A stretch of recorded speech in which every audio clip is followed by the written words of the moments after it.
Ladies and gentlemen, when you go to the Reuters Ipsos poll and you look at the respondents, the sample includes 931 registered voters, 434 Democratic registered voters, 381 Republican voters. They're sampling over 50 more Democrats. So the question, and then 90 registered voters. But you have to ask yourself, so these polls are Trump is down 11, Trump is down 13, Trump is down 14. It's not just CNN, it's Ipsos. Well, the CNN poll also asked a great many more Democrats than Republicans. But then the Republicans, you have to ask, are these never-Trumpers? Who's going to answer a Reuters, or if you're a Trump supporter, are you going to answer a CNN poll? If you're an independent, the 90 independent voters, are you really going to answer a poll from the media that you generally have a negative view of? So, we can go on forever. President Trump's in the driver's seat. He's going to win re-election. NPR quoted me below in the pinned comment. You could see the link. I was quoted by NPR, and in the same paragraph, they quoted 538. 538 said Trump wouldn't be GOP nominee. I said Clinton would lose swing states because of favorability ratings and other reasons. Guess who was right? I was right. So I'm telling you again, number one, Hillary Clinton's going to be nominee. It ain't going to be Biden. That will be the biggest political call of all time. And number two, which is really going to be very interesting, President Trump's going to win re-election. Share my Times of Israel article below. Hillary Clinton, not Biden, will be nominee. Share my Huffington Post article below. Hillary Clinton 2020 is a reality. Get ready for 8 years of Trump. If you want to support my voice long term, ladies and gentlemen, my Patreon link is below in the pinned comment and description. Your support is greatly appreciated, especially when people who support President Trump are always trying to be marginalized and silenced. But because of my viewership and my amazing subscribers, that doesn't happen. But anyway, my voice has only grown stronger. Even though especially when I was on the left, they tried to silence me. That didn't work. But if you look, ladies and gentlemen, their entire lives are dedicated to undermining, mocking, denigrating, and basically trying to torment President Trump, which really doesn't work because you look, President Trump's campaign manager says 1 million tickets requested for Oklahoma rally. 1 million tickets requested, and then announces pandemic measures. Fine. 1 million tickets announced or requested. Then you have, if you don't believe that, you have Jacksonville Flotilla for President Trump's birthday draws more than 1,000 boats. Okay, you wouldn't even get a tiny little, you wouldn't even get a raft for Biden. Rafts for Biden. That's what the new organization is. You wouldn't even get like a piece of floating plywood for Biden. This is the Jacksonville Flotilla for President Trump's birthday. So it's going to be in Jacksonville, Florida, which is hilarious because you get all 29 electoral college votes. So, I mean, the voter enthusiasm is there. President Trump's going to get Florida. The DNC convention, it might be virtual, it might be just through osmosis, they might think about maybe it's happening someplace and then they're going to elect Biden. Yeah, right. It's going to be Hillary Clinton. And it'll be the most watched Democratic convention ever because people will be in shock and horror and it'll be hilarious and amazing. But you have 1 million people. So, I mean, who do you trust? The pollsters who told you that Clinton could win Florida numerous times, or that Madam Secretary had a solid electoral college lead, and the only thing they go back to, well, she did win the popular vote by around 3 million votes, and according to the aggregate polls, that's what maybe a day before or the day of polls in terms of aggregate numbers might be infinitely more accurate than polls 2 or 3 or 5 months out. But that number doesn't explain why Clinton won the popular vote. She outspent Trump 2-1. And Gary Johnson took 4.5 million voters away from President Trump. Even if you take away Gary Johnson and just so if you add Gary Johnson and Jill Stein's voters to both Clinton and Trump still wins the popular vote. So the 4.5 million voters that Gary Johnson and the Libertarian Party took away from Trump were huge. That was huge. I mean, not all would vote for President Trump, but a greater percentage of Libertarians would vote for Trump compared to the percentage of Green Party voters. The Green Party, should be built up because they're the only ones on the left that want Medicare for all and all those policy ideas that are just used by Democrats and pundits who are beholden to Democrats to just get enthusiasm that doesn't exist. And it's a ploy. Green New Deal legislation, resolution, which was a stunt, a public relations stunt, a ploy. There are no Green New Deal. There's no Green New Deal legislation. I thought the planet was going to end in 10, 12 years. So there's no Green New Deal legislation. Where's the urgency? There's a resolution because it sounds good. And then when they were forced to vote on it in the Senate, they're like, oh, well, this is just a, feel-good resolution. What's the problem? They voted present. Democrats voted present, and like 3 or 4 voted against the Green New Deal resolution. So you have Medicare for all nobody's talking about. They've completely jettisoned Medicare for all. And it's kind of sad, pathetic, and also amusing and hilarious that nobody realizes, hey, that was a stunt.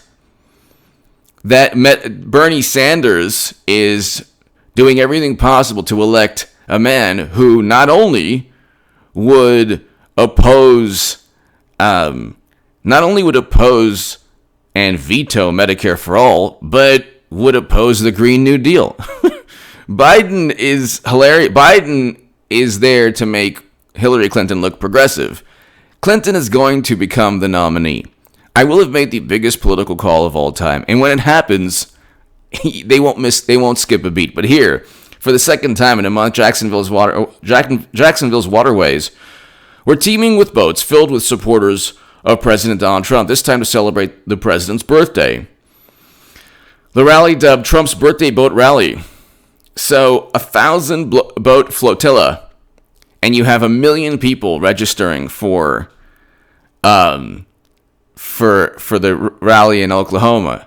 So you tell me, what do you trust? Do you trust a poll that these polls have consistently been not only wrong, I mean horrific, like wrong beyond, they have failed to accurately convey public sentiment. They're trying, in fact, to create public sentiment. That's what these polls are about.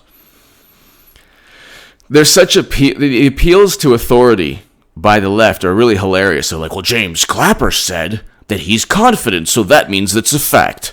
And these polls show Trump is on the ropes. They're doing it to themselves again. And this will be a bigger letdown than 2016 is going to look like the teacup ride at Disneyland. 2016 is going to look like actually like as if they won compared to November 3rd.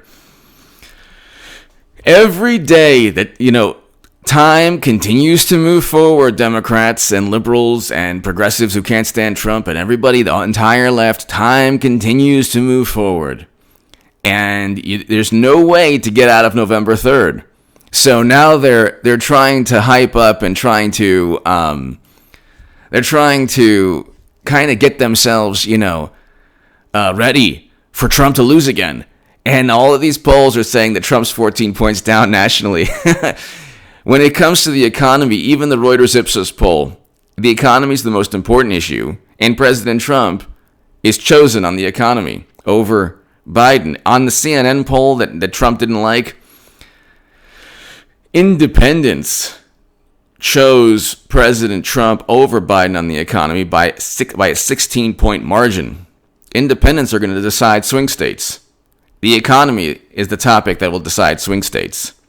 In addition to having Democrats overrepresented they ignore the most important issue with which Trump and which is the economy, and Trump leads on that issue by a wide margin. But not only that, they also ignore the fact that there's enthusiasm. Every single poll that measures whether a person is very enthusiastic, Trump is close to 70%, Biden is closer to 30%. They're not going with Biden. That's absurd. And when the seamless transition takes place, whether it's like he slides into second and you have to call up, the shortstop named Rodham or whatever happens, and they're going to say, well, who could have known this? This was completely, unforeseen. I'm telling you it's happening. Because whatever happens, I'm telling you it's happening. And I've told you this since 2017. It's the biggest political call of all time. Subscribe to H.A. Goodman's other channel, by the way. I have a great segment up on there. But you have 1,000-boat flotilla. You couldn't even get, a drifting piece of plywood or whatever. Kelp or, a bed of seaweed wouldn't even show up for Biden. Okay? And you have a 1,000-boat flotilla. This is hilarious. And then you have 1 million people signing up. And if you want to say, well, it was just in Oklahoma. No, these people now, the flotilla is in Jacksonville, Florida. So you have Trump going after all the most arrogant, narcissistic, apoplectic, hysterical, fuming, seething people that most Americans either ignore or actively dislike. When you have Hollywood, Hollywood can't take a movement or a cause and not ruin it. And they've done that with, the recent, the public service announcements. Jericho Green has subscribed to Jericho Green. He has an amazing segment on the public service announcements. It's hilarious. It is hilarious. The Hollywood public service announcements on, justice. Which are noble in intent. Very noble, of course, But type in Jericho Green. You have to subscribe to his channel. He's amazing. But the Hollywood, they take a movement, they take a cause, and they run it into the ground. Believe with Kavanaugh. Don't believe with Tara Reade. Look what the media has done to Tara Reade. My God almighty. I thought you're supposed... And then what could be more credible than an actual 1993 call-in from her mother? And yeah, it doesn't say the exact... She doesn't state the exact assault, but it says, something took place. And if that happened with Kavanaugh, they would have replayed... It would have been on ringtones. Democratic Party ringtones on their phone. They obsess, and they're apoplectic, and they're hysterical, and they're seething, and they're fuming. And they're just livid all the time. And they're going to retweet President Trump, and they're going to mock President Trump into 8 years. They're going to retweet President Trump into 2 terms, and then what happens to them? If your life is devoted to every day, because Twitter has given you a political voice, and every day you just show utter contempt for Trump, that's who you are. It almost defines you. What happens when he wins again? And what happens when, perhaps, if you're smart enough, you realize that, hey, I actually helped retweet President Trump into 8 years. The question is, will they still believe all the wonderful sources of these authority figures or appeals to authority? Will they still use the polls as reference to public opinion? Which, in this day and age, the headlines do not reference public opinion. Perhaps certain questions like very enthusiastic voters, this is important. When you look deeper into those polls, yeah, very enthusiastic voters are independents voting for a certain candidate on the economy, and Trump easily defeats Biden and any Democrat on that. That's why they're going to pick Clinton, because Clinton at least will add buzz. Now it's like completely, it's like all you hear is crickets on the Democratic side. There's zero passion or energy. You cannot, the reason people vote Trump is not because they despise Democrats, although they might. The reason people vote Trump is because he's addressing the $400 billion trade deficit with China. Democrats might say, no, he's not. Yes, he is, just not in the way that you want. He imposed tariffs, and that's President Trump's way of addressing the $400 billion trade deficit. He is the first president to step foot in North Korea and begin détente. It's still relevant even with what's taking place today, because now when tensions do ease, they will ease faster because of the détente that was that Trump helped foster. Okay, but this is all too difficult for Democrats to understand. All they see is they see Trump, they see orange turning into red. And we had record low unemployment, record low Black and Latino unemployment. Everybody remembers this. It was only 4 months ago. So they're like, look at the economy now. It's all Trump. Like, no, we know who wants to keep the economy shut down, and we know who wants to open the economy back again. Then we're going to have record employment numbers going into the election. Yet another reason Trump's going to win. And then we have a peace deal that bringing home Americans from America's longest-running counterinsurgency conflict in Afghanistan. So, military conflict and war. And so he signed a peace deal to bring Americans home. He wants to end our involvement there. And then you have the rebuttal from Democrats. Well, it's just like Germany and Japan. Well, he's actually bringing troops from Germany back too. Sorry, Democrats who fancy themselves to be the new Cold Warriors, which is hilarious because you did. The fact is that 20% of U.S. uranium capacity was allowed to be sold. Whether it was above board is completely irrelevant to that fact. And it almost certainly wasn't above board, but whatever. We can go on forever regarding that. But see, they have to admit it happened, and then they say it's just a commodity, it's not a problem. But that's their mentality. A uranium sale, no problem. But Facebook ads are the big issue. Facebook ads, uranium sale. Facebook ads. So, and then you had Bill Clinton meeting with Putin. Then you had Clinton actually purchasing a Steele dossier with help from one active Russian intelligence official. That's according to the Steele dossier, which was complete and utter nonsense. And we're finding out that it was riddled with Russian disinformation, which actually was...